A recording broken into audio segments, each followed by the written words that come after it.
En organisant ce symposium, la CNDH et ses partenaires entendent faire l'état des lieux de la situation des droits de l'homme au Mali, partager la bonne pratique dans un contexte de crise sécuritaire.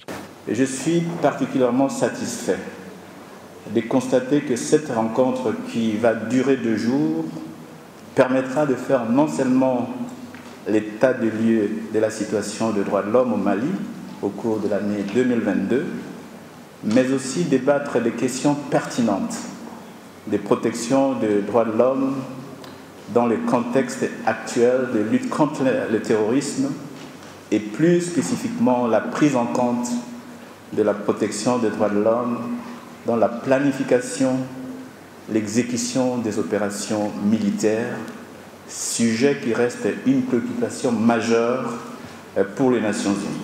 Le président de la CNDH a fait le point sur le respect des droits des populations civiles au centre et au nord, ceux des femmes, des détenus, mais surtout des victimes de l'esclavage dans certaines régions.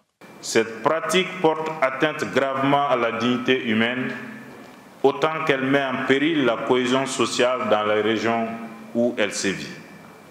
Les victimes sont l'objet de traitements discriminatoires et attentatoires à leur dignité d'hommes libres. Ces comportements et pratiques peuvent être constitutifs de crimes contre l'humanité. Le Centre de Genève pour la gouvernance du secteur de la sécurité et les autres partenaires soutiennent la CNDH dans son combat pour le respect des droits humains. Notre appui à cet événement important aujourd'hui et demain s'inscrit dans la stratégie de coopération des Pays-Bas qui vise à encore accompagner nos partenaires à lutter contre les causes profondes de l'instabilité afin de renforcer les conditions propices à la paix et au développement durable. Le président de la CNDH préconise un mandat plus robuste de la MINUSMA en vue de favoriser le respect des droits humains.